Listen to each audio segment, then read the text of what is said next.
a la charla informativa del programa de especialización en Compliance y Buenas Prácticas Corporativas.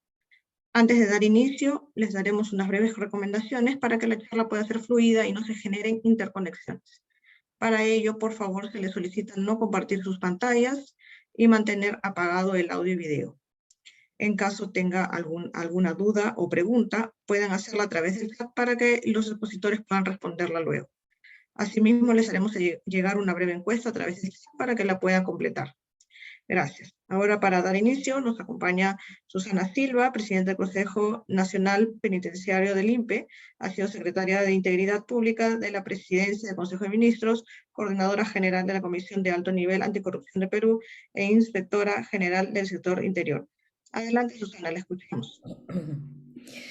Bueno, muy buenas noches con todos, con todas. Solamente mientras voy poniendo la presentación, solamente hacer la precisión que ya no soy presidenta del Instituto Nacional Penitenciario, por si acaso, ¿ya? Así que hago esa aclaración. Bien, buenas noches nuevamente con todos y lo que vamos a hoy día a presentarles a ustedes es el contenido, la apuesta académica que tiene la Universidad del Pacífico para todos ustedes respecto de lo que es el compliance.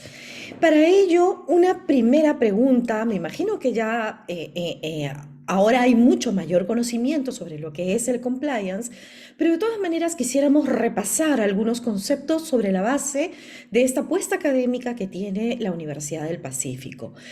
Y es que normalmente cuando se habla del compliance, inmediatamente se identifica a la palabra o se relaciona con la palabra o el concepto de cumplimiento y sobre todo cumplimiento normativo. ¿Es el compliance cumplir, solamente cumplir el marco normativo? No, no es solamente cumplir el marco normativo. Hay todo un conjunto, por supuesto que supone cumplir el marco normativo, pero es mucho más que eso. Es cumplir el marco normativo existente en un país, pero también cumplir con las reglas, con las costumbres, con las prácticas orientadas a respetar los principios básicos de integridad y de ética pública que debe haber dentro de una empresa o una entidad del sector público. Lo segundo, entonces, es asumir, además de esto, es pensar que solamente asumir compromisos de integridad. Por supuesto que el compliance supone asumir compromisos de integridad, compromisos que van más allá de lo que está o lo que dice el marco normativo, pero no es solamente eso. No es asumir un compromiso, ponerlo en el papel y quedarnos ahí, sino es, en realidad, tener un compromiso real que se traduzca en las acciones diarias que pueda tener desde la cabeza de la entidad hasta toda la plana operativa dentro de la institución.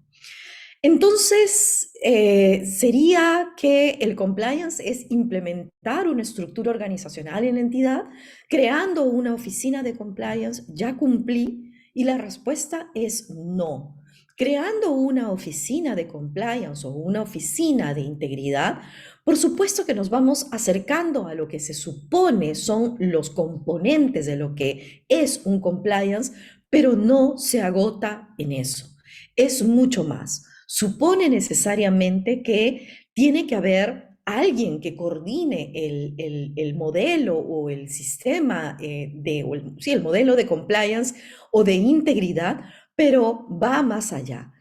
Es implementar adecuadamente cada componente, darle contenido a cada componente. ¿Y esto por qué lo digo? ¿Por qué hacemos este énfasis?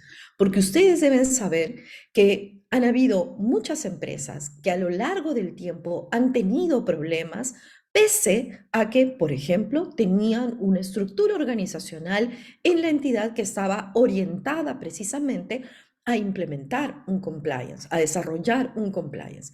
Pero obviamente era un compliance que básicamente era un cascarón, era un nombre, era un rótulo, pero no tenía el contenido que se espera.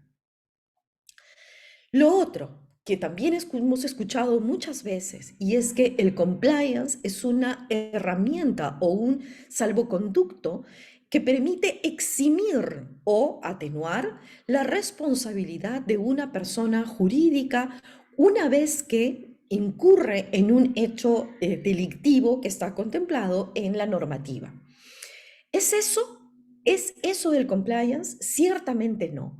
Que obviamente tiene como consecuencia, si es que uno implementa el compliance, tiene como consecuencia que efectivamente, si acaso ocurriera alguna situación irregular, que se produjera una situación irregular dentro de la empresa, pues efectivamente tener un compliance, demostrar que existe un compliance real, obviamente va a conducir a que tengamos un menor nivel de posibilidad o un mayor nivel de posibilidades de que se nos reduzca el nivel de responsabilidad y de consecuencias negativas que puede traer la comisión de un delito. Pero no es eso lo que se persigue con el compliance. Muchas veces hemos visto inclusive propaganda, entre comillas, de distintas entidades, apuestas formativas también, o que ofrecen los servicios de compliance en la línea de que uno tiene que tener compliance básicamente para garantizar que se exima o se reduzca la responsabilidad de la empresa en caso ocurra tal situación. Pero pensar en eso, pensar que el compliance es eso, es ahí un enfoque desde nuestra perspectiva equivocado. El compliance lo que supone es básicamente consolidar una cultura organizacional basada en principios éticos. Ahora, ¿cómo es que se traduce o de qué manera se traduce este objetivo de lo que se busca con el compliance con lo que nosotros podemos hacer en la entidad o lo que se debe hacer dentro de la entidad? Y lo primero, claro, que tenemos que pensar y tenemos que darnos cuenta que la cultura organizacional, que es lo que se busca, una cultura organizacional basada en principios éticos, es algo no tangible. Nosotros no podemos decir, aquí construyo una cultura organizacional teniendo tal documento o tomando determinadas medidas o teniendo una oficina. No, no es así. Es algo que se va desarrollando con el paso del tiempo y que principalmente el tener una cultura organizacional, dado que una organización está conformada por personas, por el capital humano que tiene la entidad, entonces, obviamente, lo que supone la generación o la creación, la consolidación de la cultura organizacional es precisamente trabajar en la construcción de los hábitos, las costumbres, las vivencias y los valores que son aplicados dentro de una institución. ¿Cuál es el indicador para decir que hemos o vamos en el camino correcto? Esto es algo, una pregunta que de manera recurrente siempre se formula. Y es que esto es algo, es un valor intangible que en realidad se ve, se percibe, se siente, se vive desde el momento en que uno entra en una entidad.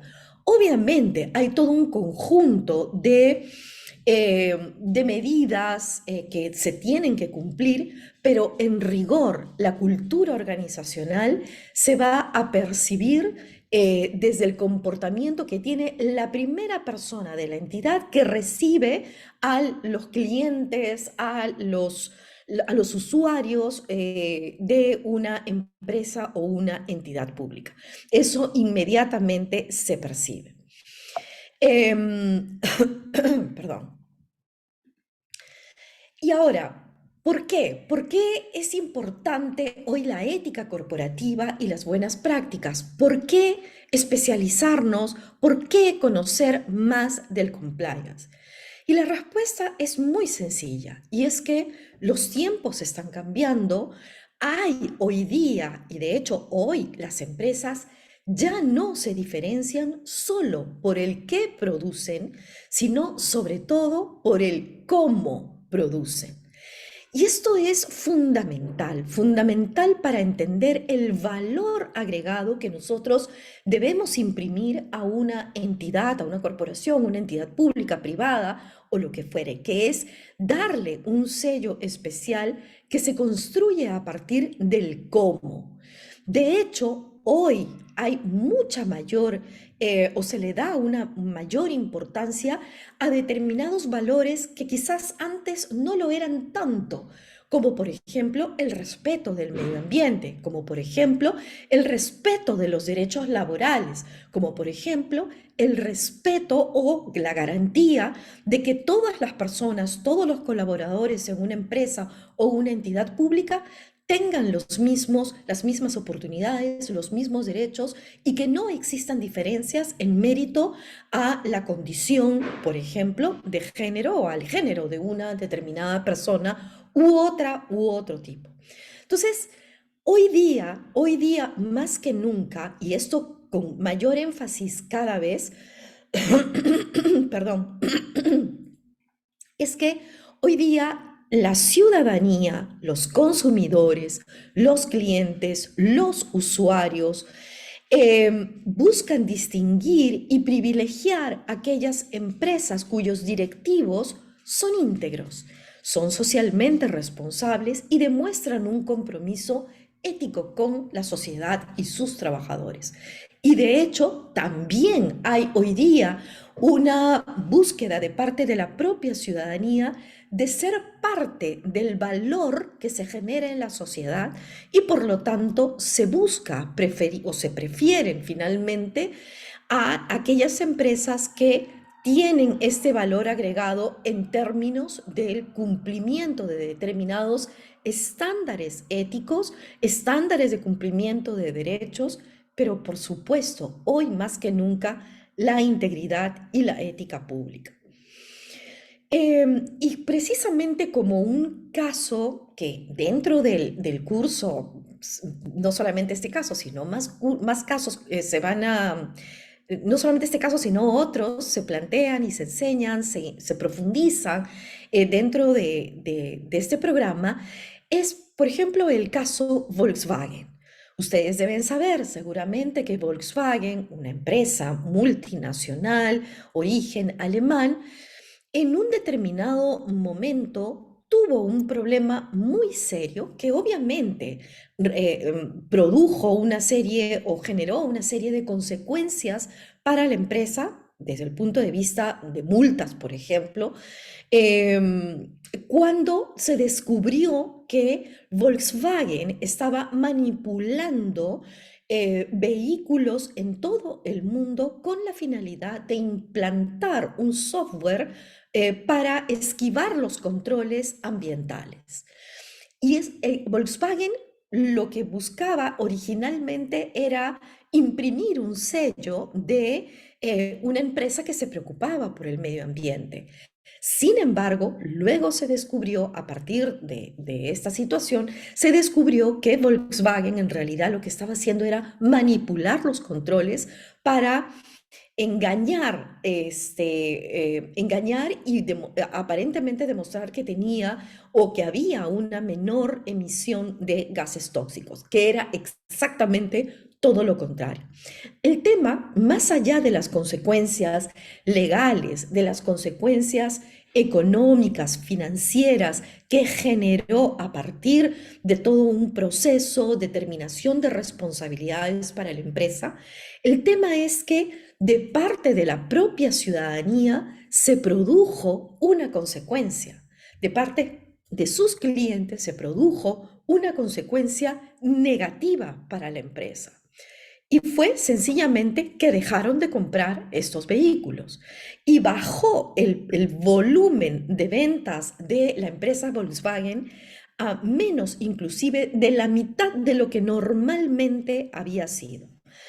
Y claro, además de la afectación en términos de los volúmenes de venta, obviamente también en términos de la operación financiera de la propia empresa, lo que generó fue una burla internacional respecto de la empresa al identificarla claramente con la mentira y con la contaminación medioambiental. Entonces, esto básicamente para poner en contexto lo que les decía hace un instante, de que hoy día los valores que una empresa debe perseguir son un capital enorme, un valor agregado que además genera para las propias empresas la posibilidad de no perderse o desaparecer del mercado o verse afectado en términos operacionales y financieros. Como este, hay otros casos, no voy a referir esto, pero ustedes deben conocer el caso Enron, que es un caso emblemático, por supuesto, en donde también por una situación de buscar una ganancia mucho mayor, incurrió en una serie complejas contravenciones al marco normativo, a la ética, y finalmente, entre varias consecuencias, una de ellas fue su desaparición del mercado, junto con inclusive una empresa auditora que había participado precisamente haciendo la auditoría de esta empresa.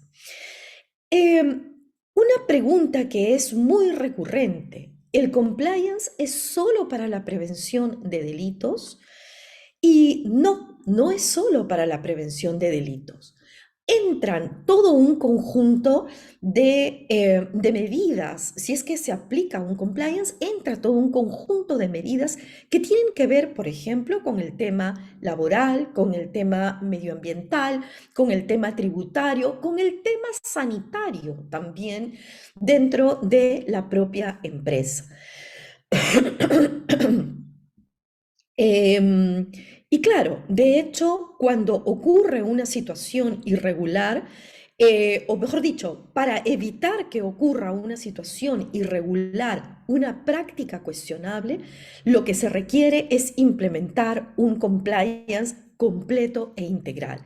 Y aquí viene un tema importante, porque muchas veces también se habla del compliance laboral, del compliance tributario, del compliance penal, del compliance según la temática de la cual se trate.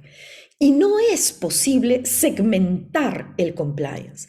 La empresa que es responsable, que busca elevar sus estándares de integridad, no puede tener compartimentos estancos entre un área y otra. No puede ser una empresa que cumple adecuadamente todo el marco normativo en materia laboral, pero no lo hace en lo tributario, o lo hace en lo penal, pero no lo hace en lo medioambiental. No es así.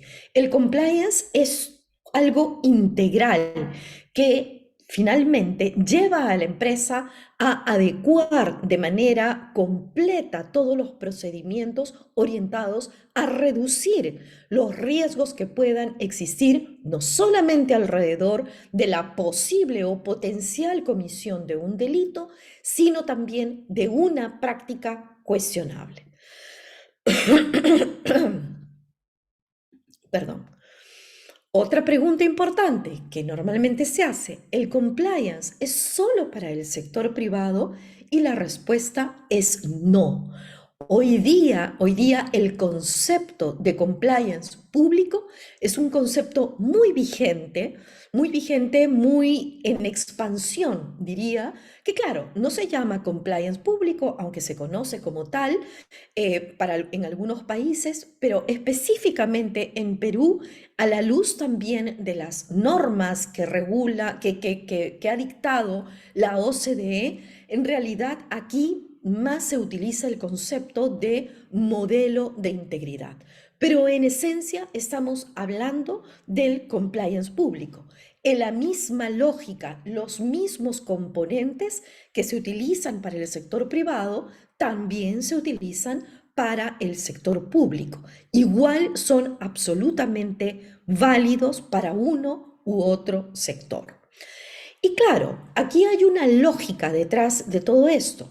Si en una sociedad para el sector privado se exige el compliance como una medida para reducir las incidencias o los riesgos de corrupción, por supuesto que también para el sector público debe también esto existir. ¿Por qué? Porque finalmente son dos de los principales actores que existen dentro de un país, dentro de una sociedad, que la relación, la interrelación entre ambos, público y privado, conlleva precisamente a los mayores riesgos de corrupción que pueda darse en un país. Entonces, ¿qué busca evitar el compliance? Sí, por supuesto, delitos. ¿Solamente los delitos de corrupción? No.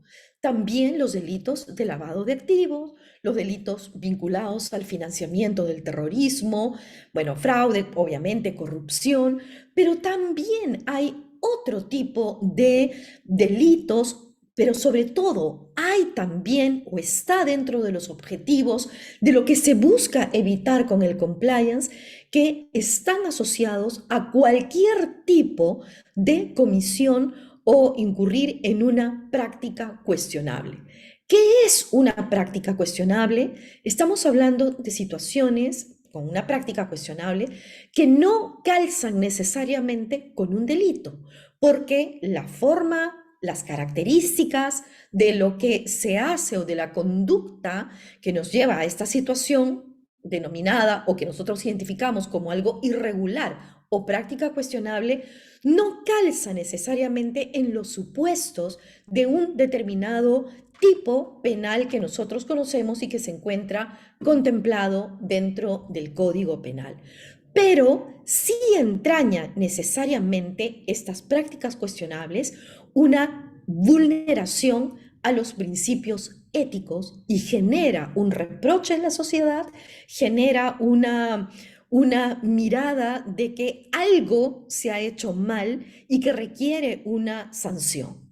Entonces, el compliance busca también, el compliance se posiciona precisamente para llenar el vacío que hay en las entidades públicas y orientar, acompañar a todos los colaboradores y trabajadores precisamente para evitar cualquier tipo de situación como esta.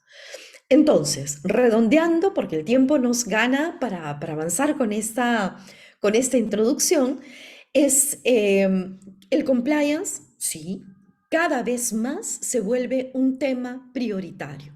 Hace unos años, cuando empezamos en la Universidad del Pacífico, y de hecho fuimos los primeros aquí en la Universidad del Pacífico en plantear la necesidad de que se conozca más el compliance, fue el primer programa en esta materia, y al día de hoy el tema del compliance ha aumentado muchísimo, casi todas, bueno, no casi todas, pero cada vez más, mayor número de empresas está implementando sus compliance. ¿Por qué?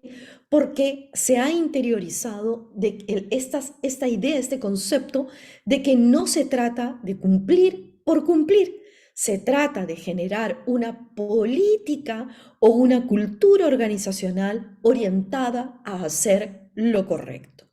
Esto es parte también, digamos, de otras estrategias o herramientas de gestión como lo son las reglas o principios de buen gobierno corporativo que deben también, a lo cual deben propender todas las entidades privadas, las empresas privadas, pero también lo que es la responsabilidad social empresarial. Ciertamente, un tema importante que también muchos se preguntan si esto, o sea, ¿quién lo hace? ¿Es solamente el director de la entidad? ¿Es solamente es tarea de ellos? Y ciertamente no. Nuevamente, el concepto de cultura organizacional. La cultura organizacional se vive, la vivimos todas las personas que formamos parte de una entidad. Entonces, esto no es tarea de una persona. Obviamente, hay una persona o son los directivos los que imprimen la decisión, imprimen el sello de lo que se debe hacer, asignan a una responsabilidad que es el encargado del compliance o el compliance officer o el oficial de integridad en una institución pública privada, pero esto es una tarea finalmente de todos. Y para que realmente sea una tarea de todos, es indispensable imprimir esa voluntad que existe en toda la corporación, en toda la entidad. Entonces, esto es un tema que no pasa por solamente la voluntad o mejor dicho, no pasa por la actuación de una sola persona, sino es del conjunto de personas. ¿Cuál es la finalidad que se busca con todo esto? Principalmente, o sea, resumido todo esto en lo que es la reputación corporativa. Hacer lo correcto, ser íntegros, que es la esencia o mejor dicho, hacer lo correcto es el concepto esencial que está detrás de lo que es un comportamiento íntegro de parte de las personas. Y finalmente, aquí hay una definición de lo que es el compliance. Esto es una puerta de entrada para analizar muchísimas cosas, pero siempre utilizamos esta definición del CEO de esta empresa norteamericana, Roy Snell, que dice él que el compliance es usar las herramientas que tenemos en forma inteligente y eficiente para prevenir, encontrar y reparar problemas. Primero, lo último, problemas. No estamos hablando de prevenir, encontrar y reparar delitos o prevenir delitos. Estamos hablando de problemas, de cualquier tipo de problemas que se pueda presentar en la entidad y que nos pueda generar una afectación en la reputación de las personas y de la entidad en su conjunto.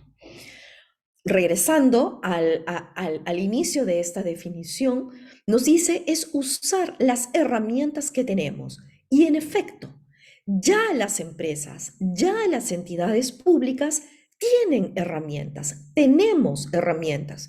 El control interno, los controles, las auditorías, los canales de denuncia, la identificación y gestión de riesgos, las políticas en materia de integridad, las capacitaciones, todo ello ya las tenemos dentro de la entidad, forman parte de las obligaciones naturales que tiene una entidad. Entonces, ¿qué es el compliance? ¿Por qué estamos hablando de herramientas? ¿Por qué es algo novedoso si ya las herramientas las tenemos? Bueno, pues lo novedoso que nos trae el compliance es precisamente el uso de estas herramientas que ya tenemos, pero en forma inteligente, en forma eficiente, y aquí agregaría un concepto más, en forma articulada, porque precisamente lo que busca el compliance es articular todas las herramientas que existan dentro de una institución, pero que todas ellas conversen, que todas ellas se interrelacionen, se retroalimenten de manera que se enriquezca la implementación de toda una lógica o un esquema de compliance. Y eso tiene un sentido, porque la prevención de la corrupción no se basa en una sola herramienta, que podría ser la transparencia o que podría ser políticas de integridad o que podría ser canal de denuncia. No basta una sola. Se requiere todo un conjunto de medidas y ese conjunto de medidas tienen que trabajar de manera o tienen que funcionar de manera articulada. Este es una mirada, un pincelazo rápido de lo que son los componentes del compliance. Estos componentes del compliance no es que hayan salido ni de mi cabeza ni de la cabeza de algún profesor de la universidad, sino que responden a los estándares que existen a nivel internacional respecto del compliance. Me he pasado el tiempo que estaba previsto por 5 minutitos, vamos a parar aquí y vuelvo, retorno el uso de la palabra a Milagros. Muchísimas gracias, profesora Susana, por la excelente presentación. Te continúo con una consulta de los participantes de manera anónima. Me comenta, es respecto a la evaluación del programa. ¿Cuáles serán los criterios para la aprobación de su curso? Ajá. Bueno, en el curso tenemos dos evaluaciones. Una evaluación que es hacer un trabajo precisamente donde se plantea un caso. Ustedes plantean un caso y en ese caso identifican un problema que ha ocurrido, un problema de corrupción. Puede ser un caso emblemático, como también puede ser, puede no serlo. Por ejemplo, podemos hablar del caso Odebrecht, el caso Siemens, el caso Volkswagen. En fin, hay todo un conjunto de casos, una gama enorme de casos que se pueden plantear, pero a partir de ese caso ustedes tienen que desmenuzar qué cosa es lo que pasó, qué pasó, en qué falló la empresa, qué no cumplió respecto de lo que debía haber cumplido en términos de integridad, en términos de lo que hoy día conocemos que es el compliance, y finalmente plantear de parte de ustedes una, una propuesta de lo que se debió hacer, ¿no? Entonces, esta es una primera evaluación y luego al final tenemos un examen que recoge las distintas clases, los distintos conceptos que han sido vertidos por los profesores para medir su nivel de comprensión y conocimiento. Muchísimas gracias, profesora, por la explicación. Muchísimas gracias también al participante. Bueno, esas serían las preguntas que tenemos hasta el momento. Nuevamente, muchísimas gracias, profesora Susana. Bueno, suerte pues. Yo Gracias, lamentablemente me tengo que retirar, así que tengo que salir porque tengo justamente clase con otro grupo, con un grupo de la Pacífico. Muchísimas gracias, profesora, nuevamente. Muchas Gracias. Gracias, Adiós, adiós. Continuando con la charla, damos la bienvenida a Sharon Tello, coordinadora académica de la Escuela de Gestión Pública. Adelante, Sharon, te escuchamos. Muchas gracias, Milagros. Prometo no robarles más de 5 minutos, dado que ya estamos en la parte final. Así que los invito, por favor, a quedarse y a no abandonar la reunión, dado que voy a tocar 5 puntos importantes de nuestro programa. Siguiente, por favor. Nuestros beneficios. Los beneficios que como universidad ofrecemos es una plana docente de primer nivel. Está la doctora Susana Silva, quien brindó la exposición el día de hoy. La doctora Katia Lung, Compliance Officer del Grupo Credit Corp. Está Sergio Espinosa, de la SBS. Tenemos profesores de muy alto nivel. Tenemos una sólida propuesta académica. Tenemos la metodología práctica, dado que a lo largo de los 3 módulos desarrollamos casos, los elementos de compliance. Tenemos conferencias magistrales brindadas por justamente conferencistas y ofrecemos la oportunidad de interactuar en un entorno académico selecto, un networking de primera. ¿Me ayudas con gracias? Tal como mencionaba en la lámina anterior, tenemos el módulo 1, 2 y 3. Cada módulo compuesto por una cierta cantidad de horas que suman un total de 90. En el módulo 1 vemos el marco general del compliance. Es un módulo totalmente introductorio. El módulo 2 ya abordamos los componentes del programa de compliance, cada uno, según estándares internacionales, y trabajamos con casos por grupos. Y el módulo 3 culmina con la implementación del programa de compliance y aplicación práctica, dado que lo llevamos a la implementación de la empresa de cada uno de los participantes matriculados. Sigamos, por favor. Como les mencionaba, tenemos una plana docente de primer nivel. Está la doctora Romy Chang, el doctor Luis Escafi, Jesús Espinosa, Katia Lum, que son socios, gerentes, secretarios técnicos y Chief Compliance Officer. Seguimos con los docentes, por favor. También tenemos al doctor Joaquín Valdivia, al conferencista invitado Sergio Espinosa, al doctor Oscar Meléndez y a la doctora Natalia Manso. Toda esta información ustedes ya la tienen y si no, encantados de brindársela porque es información que está en el brochure para que a detalle conozcan a cada uno de nuestros profesores. Está el doctor Enzo Paredes y la doctora Susana Silva, de quien han tenido el placer de conocer el día de hoy. Sigamos con la próxima diapositiva. Con esta diapositiva cerramos.